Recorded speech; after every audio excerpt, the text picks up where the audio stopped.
Welcome बच्चों। Last time हमने देखा रेडियो एक्टिव डीके, उसके बाद में न्यूक्लियर एनर्जी। न्यूक्लियर एनर्जी में हमारे पास में दो प्रोसेसेस थे। कौन सी हमारी?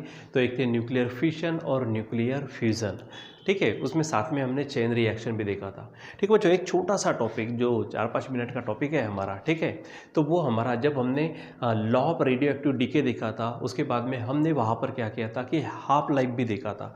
याद करिए, आपको हाफ लाइफ जो मिला था तो उसको आपने नाम दिया था T half is equal to, जो वैल्यू मिली थी आपको वो था 0.693 अपॉन लैम्डा। यहाँ पे लैम्डा जो है वो हमारा डीके कांस्टेंट है। ठीक है, अब अगर बात करते हैं बच्चों, ये तो ठीक है कि किसी भी सब्सटेंस का, किसी भी रेडियो एक्टिव स्पेसीज का, ठीक है, जो हाफ लाइफ है तो वो इससे हमको मिल जाता। लेकिन एक्चुअली अगर देखा जाए, ठीक है, सो कोई भी रेडियो एक्टिव सब्सटेंस आप ले लो, उसके जो न्यूक्लियाई है, ठीक है, मतलब बहुत सारे न्यूक्लियस, ठीक है, हर उसमें बहुत सारे एटम्स है, बहुत सारे एटम्स है तो बहुत सारे न्यूक्लियस, ठीक है, बहुत सारे न्यूक्लियाई होंगे। तो हर न्यूक्लियाई एक समान टाइम के लिए कभी भी डीके नहीं होता। ठीक है, यानी हर किसी न्यूक्लियस का अपना खुद का लाइफ टाइम होता है। ठीक है, यानी हम सिंपल बात करेंगे कि different nuclei have different life times, ठीक है, फॉर द सेम सब्सटेंस। ठीक है, सब्सटेंस भले ही एक है, ठीक है, जब सब्सटेंस बदल गया वो तो बात अलग ही है, ठीक है, लेकिन खुद एक ही सब्सटेंस के लिए जिसमें कई मतलब बहुत सारे जो न्यूक्लियाई है, तो हर न्यूक्लिया का अपना लाइफ टाइम होगा। ठीक है,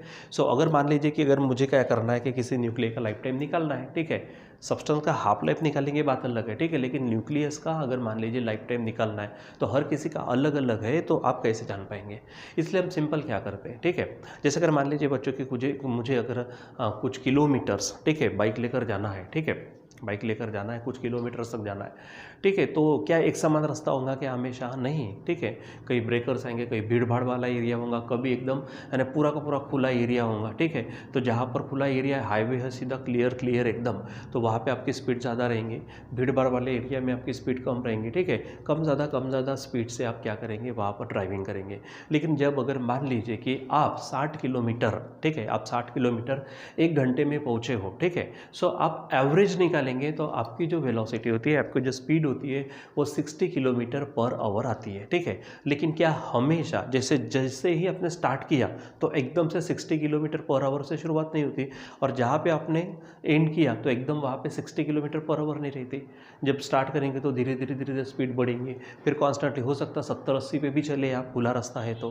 ठीक है, उसके बाद में भीड़ का एरिया है तो वहाँ पे स्पीड कम हो जाएंगी। लेकिन इस समय में आप जब बोलते हो वहाँ पे कि 60 किलोमीटर पर आवर मेरी स्पीड थी, क्योंकि आप 1 घंटे में बराबर पहुँचे 60 किलोमीटर तक, तो आपकी स्पीड हो गई 60 किलोमीटर पर आवर होगी, तो वो एक्चुअली एवरेज रहती है। ठीक है, तो एवरेज स्पीड बोलेंगे उसको, एवरेज स्पीड बोलो, एवरेज वेलोसिटी बोलो। उसी प्रकार हमारे पास में जो रेडियो एक्टिव सब्सटेंस है उसके अलग अलग न्यूक्लियाई है, अलग अलग न्यूक्लियाई का अलग अलग लाइफ टाइम है, तो हर किसी का लाइफ टाइम हम अलग अलग समय नहीं निकालेंगे। तो इसलिए निकालते समय हम क्या करते हैं, एवरेज लाइफ निकालते हैं हम। ठीक है, यानी एवरेज लाइफ टाइम बोलो या फिर simply average life of the nucleus of radioactive substance. ठीक है, या फिर simply average life of radioactive substance. ठीक है, तो जो एवरेज लाइफ है तो आप उस एवरेज लाइफ को या तो आप टी से, कैपिटल टी से बताते हैं, या फिर आप टॉ से बताते हो। ठीक है, ये सिंबल ऑलरेडी हम पढ़ चुके हैं। ठीक, सो आपको क्या करना है कि जैसे कि आपने ऑलरेडी जो इक्वेशन पढ़ा है हमारे पास में, ये हमारे पास क्या है, ठीक है, मैं थोड़ी मार्जिन टाइप कर लूँ यहाँ पर। ठीक है, सो ये अब हमारे पास में जिसका इस्तेमाल करके हम इसको निकालेंगे, तो आपको मालूम है क्या फार्मूला हमारे पास, N T is equal to, ठीक है, N T is equal to क्या है हमारे पास में, n0 e power minus lambda T. ठीक है, ये हम पढ़ चुके हैं। ये क्या है हमारे पास में, number of atoms present at time T is equal to, ये n0 क्या है, इनिशियली जितने भी एटम्स बोलो या फिर न्यूक्लियर प्रेजेंट थे वो, लैम्डा यहाँ पे कांस्टेंट है, डी के कांस्टेंट, ठीक है, और टी टाइम दिया हुआ है। ठीक है,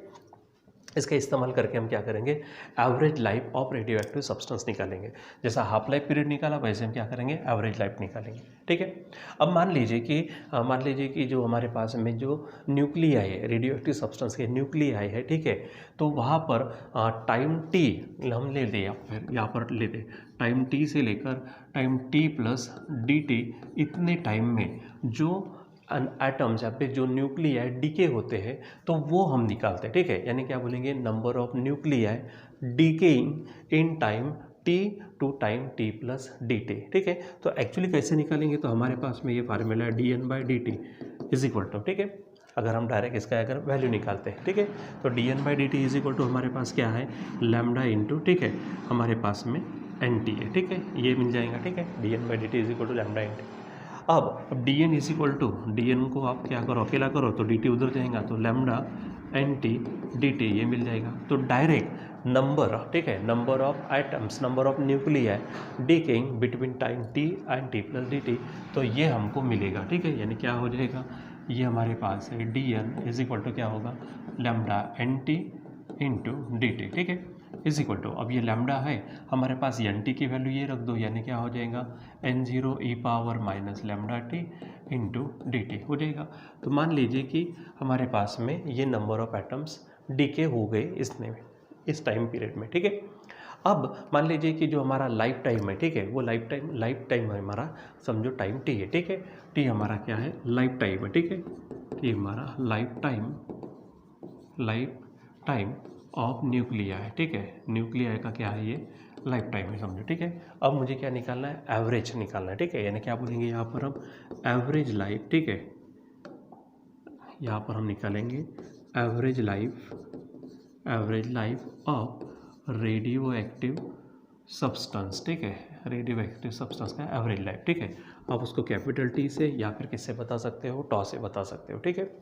so it is given by, ठीक है, तो उसका जो फार्मूला है वो हमको मिलेगा, ध्यान में रखना, 1/n0, क्या बोलेंगे, 1/n0, ठीक है, इंटीग्रेशन, ठीक है, फ्रॉम 0 टू इन्फिनिटी टी, ठीक है, T into lambda n0 e power minus lambda T D T, इससे आपको मिल जाएगा, ठीक है। अब जब आप इसको सॉल्व करेंगे तो सॉल्व करने के बाद में आपको फाइनली यहाँ पर देखो, थोड़ा सॉल्व करो तो ये n0 के साथ कट होगा, लैम्डा को आप बाहर निकाल दो, ठीक है, इंटीग्रेशन यहाँ पर हमको मिलेगा 0 टू इन्फिनिटी, ठीक है, T into e power minus lambda T D T, ये इस तरह से हमको मिल जाएगा। और फाइनली जब इसको आप इस इंटीग्रेशन को पूरा कंप्लीट फाइनल सॉल्व करेंगे तो t इज इक्वल टू मिलेगा 1/λ, ठीक है, t इज इक्वल टू क्या मिल जाएगा हमको, 1/λ। तो ये होगा आपका एवरेज, ठीक है, ये होगा आपका average life of radioactive substance, ठीक है। तो ये आपको ध्यान में रखना है, average life of radioactive substance क्या होगा, t is equal to 1/λ। Lambda यहाँ पर क्या है हमारे पास में, वो है हमारा डीके कांस्टेंट, ठीक है। हाँ, अब आपका जो एवरेज लाइफ है, और यहाँ पर जब हमने देखा था तो ये आपका क्या था, हाफ लाइफ था। आप इसका रिलेशन लगा सकते हो, ठीक है। सो कैसे रिलेशन लगा सकते हो, तो वहाँ पर देखो, वहाँ पर हमारे पास में क्या है, T half is equal to क्या है, यानी हाफ लाइफ क्या है आपके पास में 0.693 अपॉन लैम्डा है, इसको एडजस्ट कर लो तो 0.693 इंटू 1/λ आप लिख सकते हो ऐसा। और आपको मालूम है ये जो 1/λ, ये 1/λ क्या होगा, टी, यानी टी, ठीक है, यहाँ पर लिखेंगे हम, ठीक है, T half is equal to क्या होगा, ये 0.693 इंटू, आप टी बोलो, ठीक है। तो ये आपके पास में क्या हो जाएगा, ये फार्मूला हो जाएगा, या फिर अगर आप इसको लिखते हैं तो टी को आप लिख सकते हो, तो टी इज इक्वल टू क्या हो जाएगा आपके पास में, टी, तो ये जो वैल्यू है ये नीचे जाएगी, यानी क्या होगा यहाँ पे टी हाफ, ठीक है, यहाँ पर होगा टी हाफ अपॉन, ठीक है, 0.693, यानी आप यहाँ पर ये या फिर ये इस तरह से कोई भी यहाँ पर यूज़ कर सकते हो, ठीक है। तो ये आपस में रिलेशन है किसका, टी हाफ यानी हाफ लाइफ, ठीक है, और ये क्या है, एवरेज लाइफ, ठीक है। तो हाफ लाइफ और एवरेज लाइफ में अगर आप रिलेशन लगाएंगे तो ये, और वो हाफ लाइफ कैसे निकालते हैं वो हम ऑलरेडी पढ़ चुके हैं। ये हमारे पास में जो एवरेज लाइफ है ये कैसे निकालना हमने यहाँ से देखा, ठीक है। तो ये सिंपल सा हमारा छोटा सा टॉपिक था जो हमारा बाकी था, ठीक है। और आपस में यहाँ पर हाफ लाइफ और एवरेज लाइफ का, ठीक है, इस तरह से आप रिलेशन भी ध्यान में रखो। दूसरी बात, जैसे मैंने कहा स्टार्टिंग में आपको, ठीक है, कि जो आपके पास में जो एवरेज लाइफ है वो टॉस है या फिर आप कैपिटल टी से बता सकते हो, ठीक बच्चों। सो इसके बाद में जो भी हमारे न्यूमेरिकल्स वगैरह लेने वाले हम इसको कंटिन्यू करेंगे बाद में। अभी आज के लिए बस इतना ही, बाकी कंटिन्यू करेंगे बाद में। Till then bye.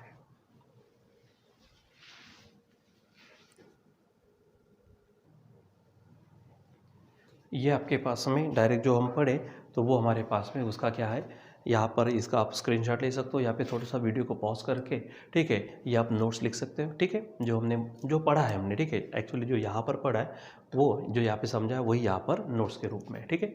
सो आप इसको बराबर देखिएगा।